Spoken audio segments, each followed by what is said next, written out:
કોઈ તમને સુખી કરી શકશે નહીં. તમે સુખી કેમ થવું એ શીખી લો. શીખવાનું છે, આપણે ટ્રેન થવાનું છે. બીજું બધું જ આપણે શીખ્યા છીએ. આ શીખીએ થોડુંક સુખી કેમ થવું. યોગીજી મહારાજનું જીવન જોઈને અબજો લોકો પૃથ્વી પરથી પસાર થઈ ગયા. શું જીવન જીવ્યા? બેસણા ઉઠમણા માંડ થાય છે અને આપણા મર્યા પછી લોકો નાટક કરે છે દુઃખનું, શોકનું. રાહ જ જોતા હોય છે કે શોક ક્યારે પૂરો થાય. છાપામાં આવડી જાહેરાત આપે, બધાને તો આપતાય નથી, અમુકને જ આપે, ચીર વિદાય, બહુ દુઃખ થયું છે. અને નીચે પોતાના નામ, પેલો ફોટો નાનો હોય, નીચે 10-15 નામ ભર્યા હોય. બેસણા ઉઠમણામાં ફોટો આવે, ખાલી એકાદ ફોટો છાપે જ છાપે. બધા ભૂલી જશે, કોઈ યાદ નહીં રાખે. એક ફોટોય નથી લગાવતા હવે તો નવી પેઢીમાં.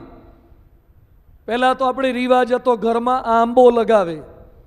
અહીંયા છે કે નહીં ખબર નહીં, પણ કાઠિયાવાડમાં આંબો હોય. આંબો એટલે વંશાવલી, પેઢીનો આંબો કે એને વંશાવલી હોય એને, કે તમારા બાપુજી આ, એ પાછા 4 ભાઈ, 4 ભાઈના પાછા ઉપર બીજા, આટલા બહેનો, એમ કરતાં કરતાં છેક જેટલે પહોંચાય એટલું પહોંચે.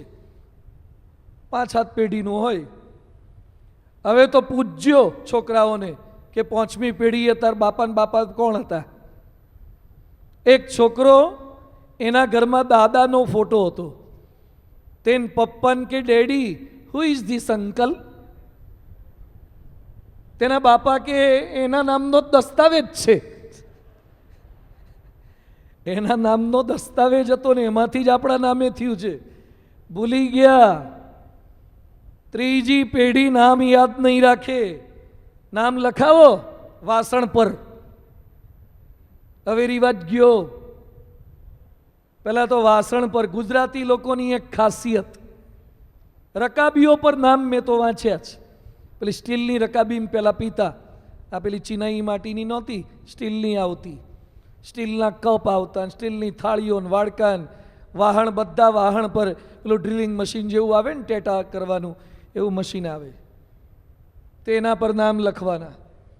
આપણા ગુજરાતીની એક સારામાં સારી પ્રથા કે જે કંઈ ઢેબરા કે ઓણવો બનાવ્યો હોય ને તો આજુબાજુ 2-5 ઘરે આપે.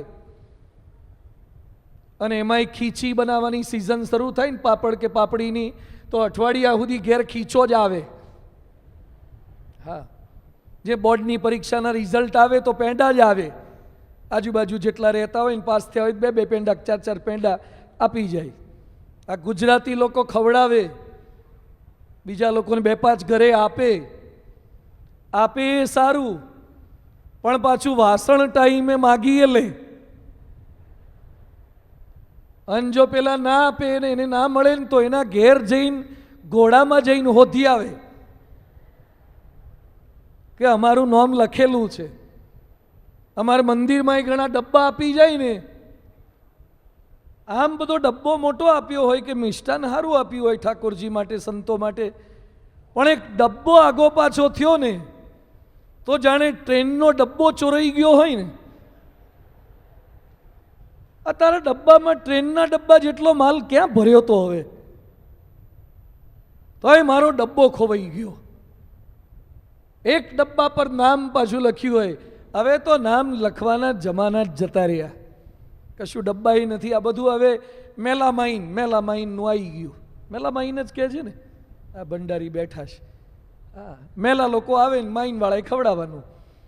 મેલામાઇન ગામાં ખાધેલી ડીશોમાં ખાવાનું. તો મેલામાઇન ને બધું જાતનું થઈ ગયું છે. પણ વાસણ પરના નામે જતા રહેશે, દિવાલ પરના ફોટાય નહીં. એકવાર એક ભાઈને મેં કથામાં વાત કરી તો કે ઘરે બાપુજીનો ફોટો મારીએ, તે દિવાલ પર આમ બાપુજીનો ફોટો લગાવીને જોરથી હથોડી મારવા ગયા. તે બાજુવાળા ભાઈ આવ્યા, એ કે આટલા જોરથી ના મારો. એ કે મારા બાપુજીનો ફોટો લખાવું એમાં તમને હું કે આ બાજુ મારા બા પડી ગયા. એની બાનો ફોટો આ બાજની દિવાલે હતો અને દિવાલ એક જ હતી. અને કેવી દિવાલો હવે તો થઈ ગઈ બધી. આમ જોરથી માર્યું તો પેલી બાજના બા હેઠા પડી ગયા. હવે તો બા કે બાપુજી ફોટામાં એ ભૂલી ગયા. ખાલી શ્રાદ્ધ પક્ષ આવે ને તારે યાદ કરવાના, અને બાપુજી કે બા કાગડો થઈને પાછા આવે એટલે એને દૂધપાક થોડો પીરસવાનો.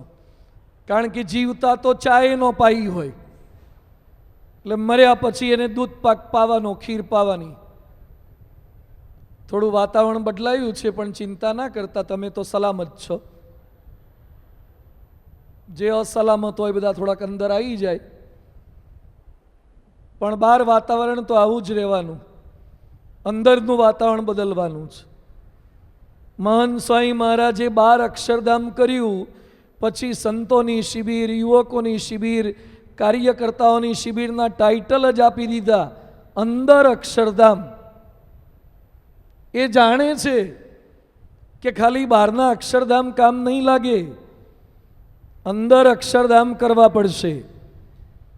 યોગી બાપાએ આપણને આ શીખવાડ્યું છે, અંદર અક્ષરધામ કરવાનું છે, અંદર ફેરફાર કરવાનો છે. તો પૃથ્વી પરથી કરોડો અબજો માણસો પસાર થઈ ગયા, લોકો ભૂલી જવાના. હર્ષદ મહેતાને લોકો યાદ કરે કે નરસિંહ મહેતાને? બોલો તો પૂજનીય નામ કયું ગણાય? નરસિંહ મહેતા. ટીવી પર વધારે હર્ષદ મહેતા આવ્યા હતા, છાપામાં વધારે હર્ષદ મહેતા આવ્યા. સ્કેમ વેબ સિરીઝ હર્ષદ મહેતાની બની, પણ નરસિંહ મહેતાના ભજન, વૈષ્ણવજન તો તેને રે કહીએ, એ યુગો સુધી નહીં ભૂલાય. નરસિંહ મહેતાએ હૃદયમાં સ્થાન પ્રાપ્ત કર્યું અને હર્ષદ મહેતાએ છાપામાં સ્થાન પ્રાપ્ત કર્યું. મીરાબાઈને લોકો વર્ષો પછી પણ ભૂલશે નહીં. અને નવી પેઢીને પૂછજો કે ઇન્દિરા ગાંધી કોણ હતા. હવે જે જૂના છે બધાને ખબર છે કે ઇન્દિરા કેવી બાહોશ રાજકારણી બાઈ હતી. એ જ્યારે સંસદમાં હતા ત્યારે એમ કહેવાતું કે સંસદમાં એક જ પુરુષ છે, બાકી બધી સ્ત્રીઓ છે. એ જ સ્ત્રી હતી પણ પુરુષ જેવી હતી, બાહોશબાઈ. એ ઇન્દિરા ગાંધી ભૂલાઈ જવાના, સુનિલ ગવાસ્કર ભૂલાઈ જવાના.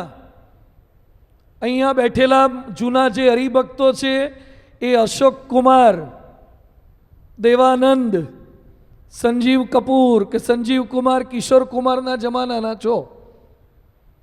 હવે તમારા છોકરાને કહેજો કે દેવાનંદ સારા એક્ટર હતા, એ કે કોણ દેવાનંદ? ભૂલાઈ ગયા. સમય જાય એટલે ભૂલાઈ જાય. અને યોગી બાપાના ગયા પછી 150 વર્ષે પણ એમની જન્મજયંતિઓ ઉજવાશે. યોગી બાપા નહીં ભૂલાય, કારણ કે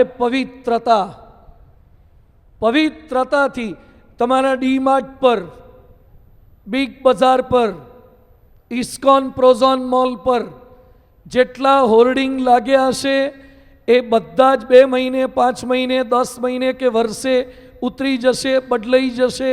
નવો કોન્ટ્રાક્ટ સાઇન થશે, નવા મોડલ આવશે, બદલાઈ જશે. કોઈની તાકાત છે કે વલ્લભભાઈ, વિઠ્ઠલભાઈ, ભાઈ કાકાના સ્ટેચ્યુ ઉતારી જોવે? એને નહીં બદલી શકાય.